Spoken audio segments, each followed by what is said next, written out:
Hey guys, it's Mitch. How's it going? We're going to do some more early 90s, slightly horror adjacent comics as we take a look today at Hellstorm, Prince of Lies, #1. So this is one of those books that is based off of a comic from the 70s. This is the Son of Satan comic, which didn't last very long. The character itself, Damon Hellstrom, he is supposed to be the son of Satan. He has Satan offspring powers, whatever those are. Popped up originally in Ghost Rider around the time when the Comics Code was starting to soften, and briefly had a little bit of popularity while he was guest starring in those Ghost Rider comics. Possibly because kids were like, holy shit, there's a devil character in this. And, like for the 15 or 20 years before that, that wasn't the case. They weren't allowed to do that shit. So I think it's more of a clickbait thing than anything, really. So they did pretty quickly start him up with his own title, which I think the first issue did fairly well in terms of sales, and then they quickly plummeted after that. So again, it's more about the gimmick than it is about the character. Nobody particularly cares about the character of Damon Hellstrom, as far as I can tell anyway. Hellstorm, Hellstrom, one of those. So this is coming along at an interesting time. This gets released April of 1993, which is just a few months after the Rise of the Midnight Suns crossover. I think we can assume that that crossover did some decent money. It was a crossover that involved Ghost Rider, sure. I don't think that any of the follow-up titles really did particularly well. Maybe Morbius for a little bit, but that's about it. But early returns were strong enough that they're going to try expanding on that. The editor on this isn't Bobby Chase. It's actually Fabian Nicieza. Around this time, Ghost Rider is the hottest character in Marvel Universe, possibly in comics altogether, where anytime you drop him in as a guest star on any comic, then that comic experiences a pretty decent bump in sales. And the editorial office for, I assume for Ghost Rider specifically, seems to have gotten the wrong idea for why this is. They figure this is because Ghost Rider is a horror-related comic. So any comic with horror-related elements, right now, that's what the kids are into. And so, you know what? They're actually not too far off. Like, gosh, shit is right around the corner. But no, it's actually because they like the flaming head and the motorcycle. And in particular, they like the way that Mark Teixeira draws them. But it would be a good year and a half before they learn that. So in the meantime, they got to make some rash decisions, like trying to see if anybody wants to read about the Son of Satan. No, I don't think they do. Although there are some people who do seem to recall this title kind of fondly. I think largely down to the writing. This first little run here is done by Rafael Nieves. Second run is done by Len Kaminski. And then after that, it's actually done by Warren Ellis until it's canceled at issue 21. And this is going to be penciled, at least for the first few issues, by Michael Baer, who's a name I know. Like, I've seen him a few times before. I thought he had been a bit more prolific than it turns out he has been. But he's a guy who's gotten by in comics largely as an inker. I don't think he's done very much solo penciling by himself whatsoever. This might be his crack at becoming a full-time penciler. I remember seeing the name and thinking, didn't he draw Darkhawks? No, that's Mike Manley. I think I did tend to confuse those two a little bit. Too many Mikes. But we can look at the cover here. This is not a bad cover, really interesting look they went for here. Going with a cardstock cover and just kind of, making like a flesh tone theoretically. Like trying to get it to look like, like bound in human skin kind of thing. Didn't go for a chromium title at all, which I'm a little bit surprised with, although it is slightly embossed, just a little bit. And a little bit difficult to read because there's no solid blacks for this red to kind of sit against. It has to sit against these browns, which, yeah, it's, at least you can pretty much tell what the Hellstorm part is. You might have a little bit difficulty with Prince of Lies. But I like the cover. He's going for a montage effect here. I assume, yeah, these are all pretty much characters that are going to be featured in the comic. I'm not sure who the boob lady is. I think she actually doesn't show up in this. Well, maybe I'm wrong. We'll see. But yeah, no, showing off some knowledge of light and shadow. I like that. Doing some heavy rendering on the main character of Damon Hellstrom, even though this is called Hellstorm. He's going to change his name over the course of this comic. I think basically because the editors decided Hellstorm sounds cooler than Hellstrom. They're not wrong. But like in that case, just fucking call him Hellstorm. Like don't go through jumping through the hoops of saying, yes, but I've changed my name legally on my driver's license. Here, let me show you. Which is what they're going to fucking do. But yeah, not too bad. A little bit awkward in the arms here, like a little bit bunched up. But no, for the most part, pretty good, I'd say. All right, we get another one of those interior cover pages like we got in the Midnight Suns crossover. So again, just kind of proof that we're kind of taking the wrong lessons, maybe. It's like, okay, so it's horror characters and it's interior front pages. That's what the kids want. It's like, no, it looks kind of neat. That's about it. So Rafael Nieves is writer. I don't know who that is. Michael Baer as artist, pencils and inks. So if this is him, like taking a stab at becoming a full-time artist, that's probably not going to go too well, because there's no, like if he's doing both pencils and inks, there's pretty much no way that he's going to be able to keep up with a monthly schedule.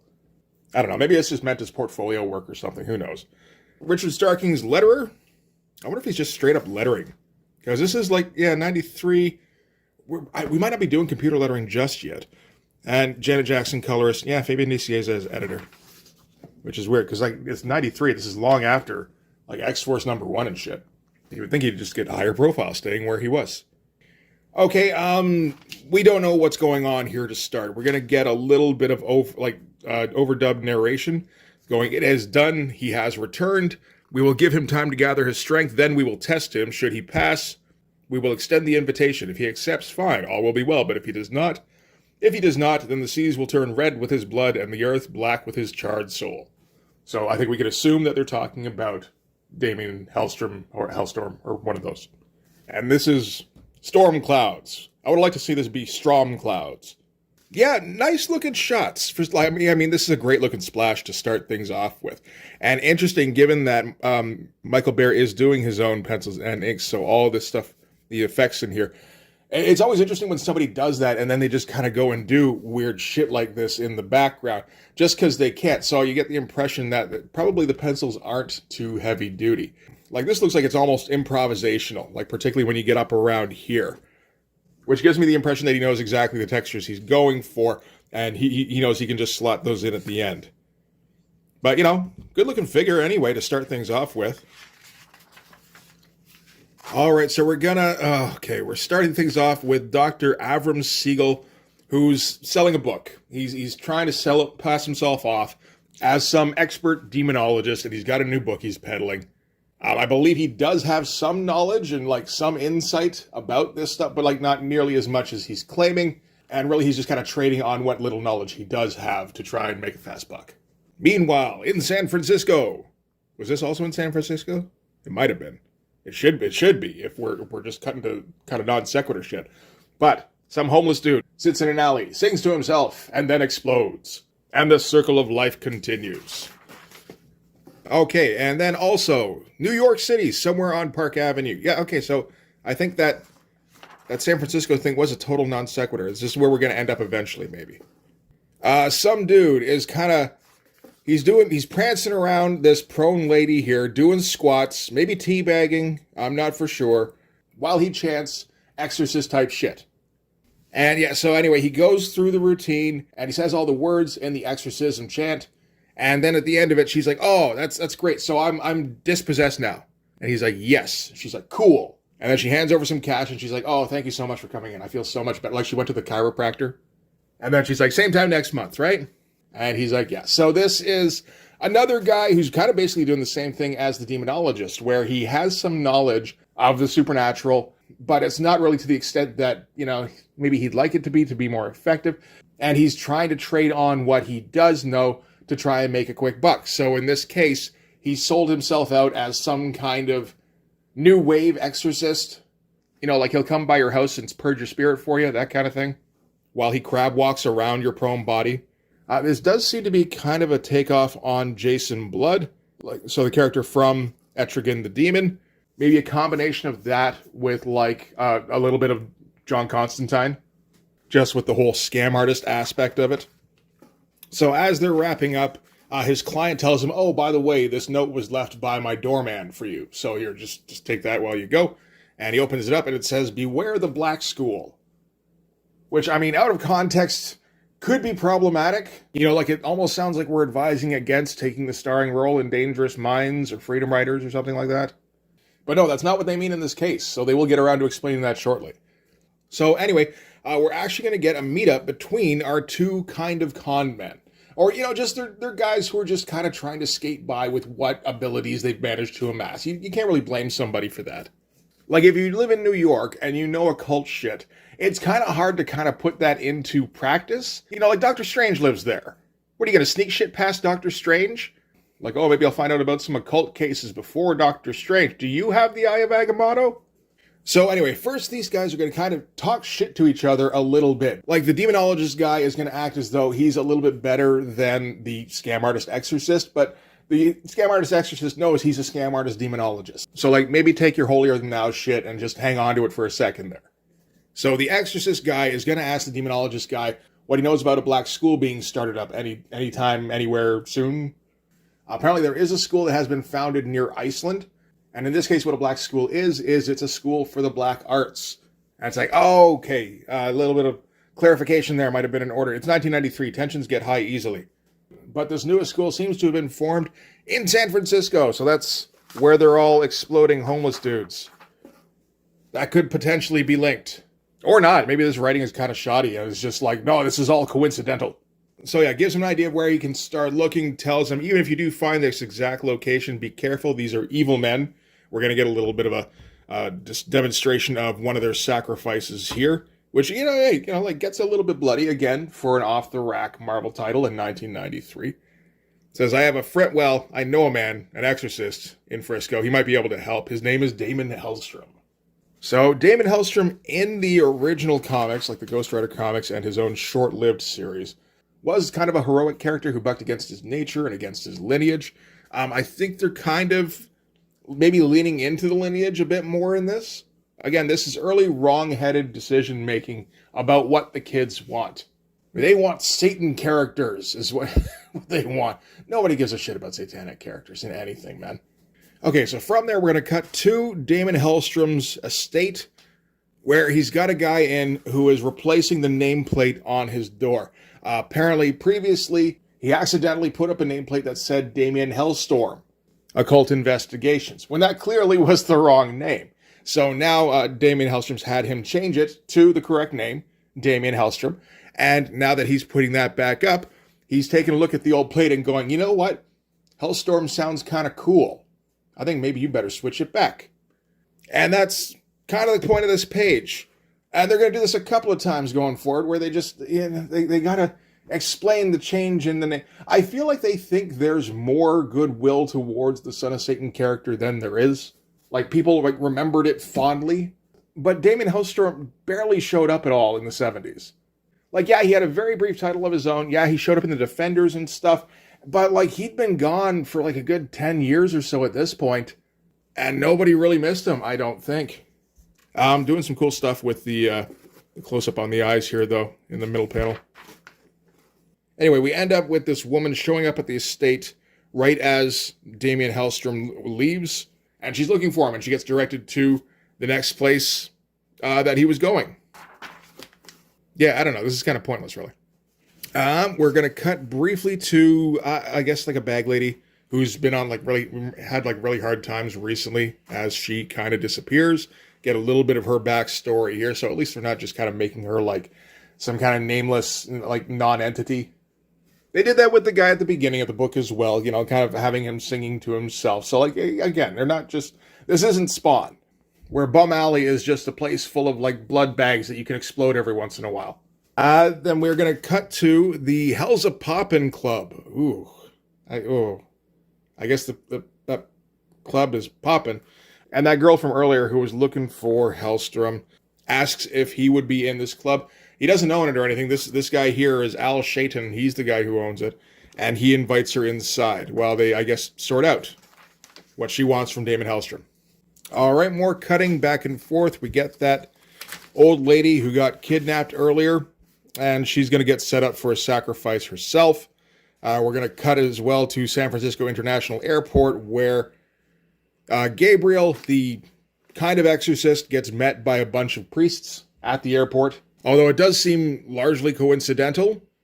For a second there, I thought maybe they were trying to tell him that, like, San Francisco doesn't want you or anything. We've got our own ways. So, yeah, you do. But no, it just seems to be completely like they weren't expecting to see each other. Then, back at Damon Hellstrom's mansion, that girl has apparently gone back to wait for Hellstrom again. And yeah, Hellstrom comes back. They know each other. She's been looking for him so that she can talk to him about the black school that's been set up. And apparently he refuses to help. Okay. We're getting a lot of little panels with a lot of setup, theoretically, for not a whole lot that's going to get paid off. Gabriel, the exorcist, gets a phone call telling him where to go for the black school. I'm not sure who exactly would have told him about that, because like the demonologist guy he didn't know exactly where to find it. And none of these guys were expecting to see him. They didn't seem to say anything. I don't really know who's calling him, unless maybe it's somebody who wants him to be there so they can take advantage of it. And quick cut back to Damon Hellstrom, who's driving as well to the black school. And the Serapha, I think that's it, probably Serapha chick, been following him around, keeps following him around. So nothing really happening just yet, but, we're managing to burn through those pages at least. Everything's looked fine at least, the storytelling's all pretty clear. There's not much in terms of cool panels the guy's been able to draw, unfortunately. We're getting like one every 5 pages at this rate. Alright, so inside the warehouse, the black school, they're getting ready to sacrifice. I guess this is supposed to be the old lady, although it looks more like Old Man Danzig or something. And yeah, they're going to get him in a position to sacrifice him, and then Gabriel reveals that he's been hiding among them and rips off his robes and starts leaping, shirtless, into the fray. He doesn't seem to have a plan other than to punch them occasionally, but that's okay because they're all terrified as this shirtless man moves among them. Like, yes, they're all about Satanism and sin, but shirtlessness is pushing things a bit too far. And turns out the dude that he originally went to punch, he lucked out because it's Damon Hellstrom. So apparently everybody's sneaking into this. The security for this black school really kind of blows because, there's at least 3 people here who have snuck inside. Nobody had any kind of idea. As soon as any kind of, fracas starts, everyone just panics and bolts. So these really are just nobodies. Okay, so Serapha tries to get in the middle of them.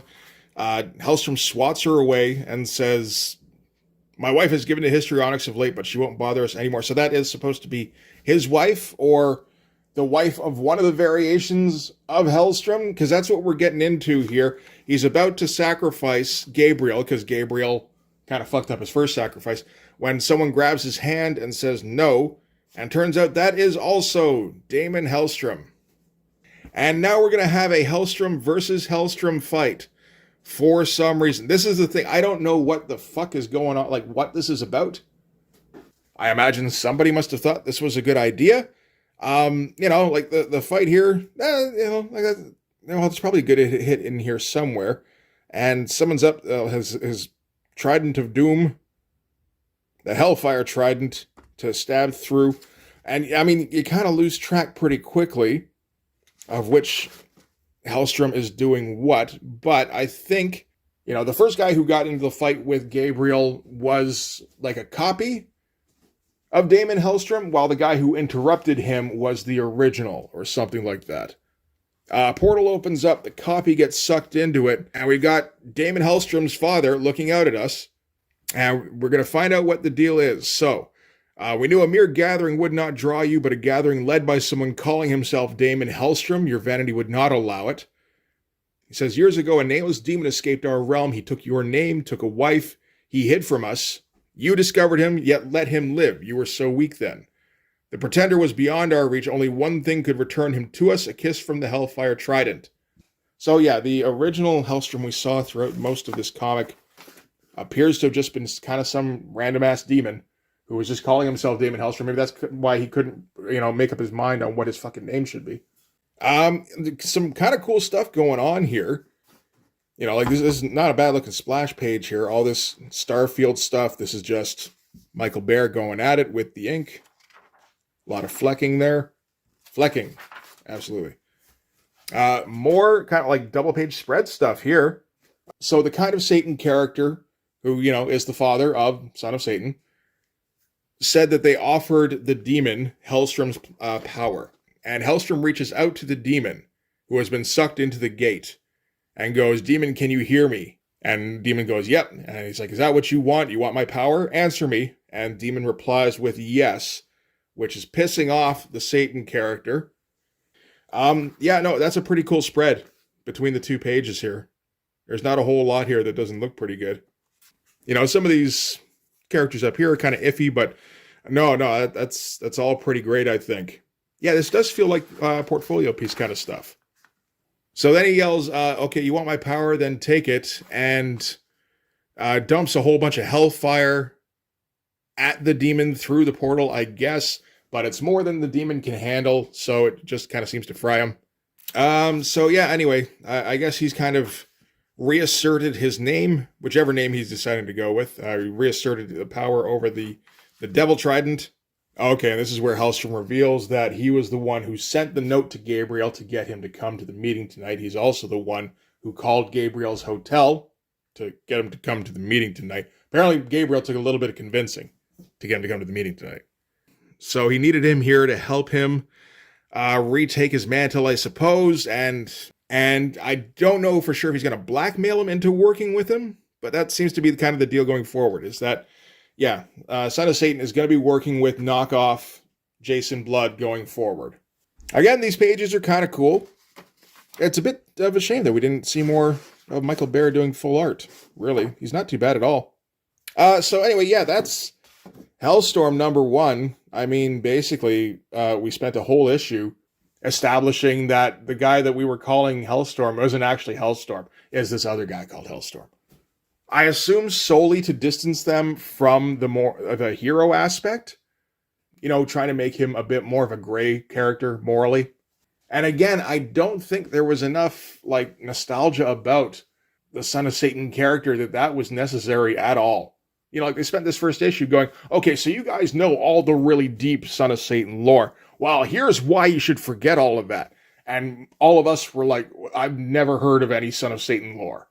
So, I mean, I don't know about the start. It's not a great start, in my opinion. It'd have to go pretty hard in issue 2 to kind of pick things up, I feel like. Again, though, it does seem as though there were a few people who dug on this title while it was going, at least. Once the other writers got on board. Maybe that's it, just that this particular writer, yeah, he's not really up to snuff. I don't know. Like I said, I don't even recognize the name.